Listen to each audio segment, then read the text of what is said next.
নোয়াখালী শহরে শ্রী শ্রী রাম ঠাকুরের জন্মোৎসব। চারিদিক হইতে সহস্র সহস্র লোক উৎসবে যোগ দিয়েছেন। চৌমুহনী হইতে অনেক ভক্ত নোয়াখালী গিয়েছেন। উপেন সাহা বাবুর স্ত্রী আসন্ন প্রসবা, তাহার শরীরও ভালো নয়। গৃহদেবতার পূজার্চনাই বা কে করিবে ইত্যাদি চিন্তা করিয়া উপেন সাহা বাবু নোয়াখালী উৎসবে যাইবেন কিনা ইতস্তত করিতেছিলেন। সর্বজ্ঞ ঠাকুর উপেনবাবুকে বলিলেন, সকলে নোয়াখালী উৎসবে গেল, আপনি যে গেলেন না?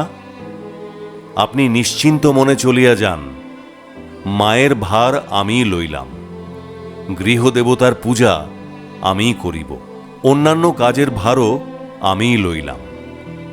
উপেনবাবু দেখিলেন স্বয়ং বিপদহারী ঠাকুর যখন আশ্বাস দিয়েছেন, তখন তাহার নিজের চিন্তা করার কি আছে।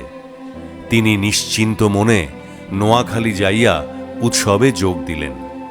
এদিকে উপেনবাবুর বাড়িতে যে ২-৪ জন লোক ছিল, ঠাকুর মহাশয় তাহাদিগকে সতর্ক করিয়া দিলেন, উপেনবাবুর অনুপস্থিতিতে যেন তাহার স্ত্রীর কোনো অযত্ন না হয়।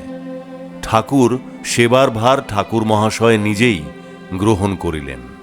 পরের দিবসে উপেনবাবুর স্ত্রী নির্বিঘ্নে একটি পুত্র সন্তান প্রসব করিলেন।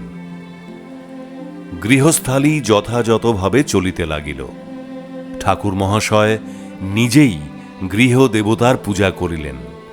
বলাই বাহুল্য, উপেনবাবুর গৃহদেবতা ঠাকুর মহাশয়ের আলোকচিত্র।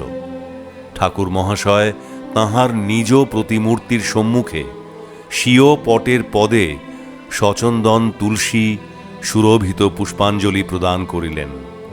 ভোগ আরতি ইত্যাদি দৈনিক সেবার কাজ নিয়মিতভাবে সম্পন্ন করিলেন। কে জানে ঠাকুরের একই খেলা।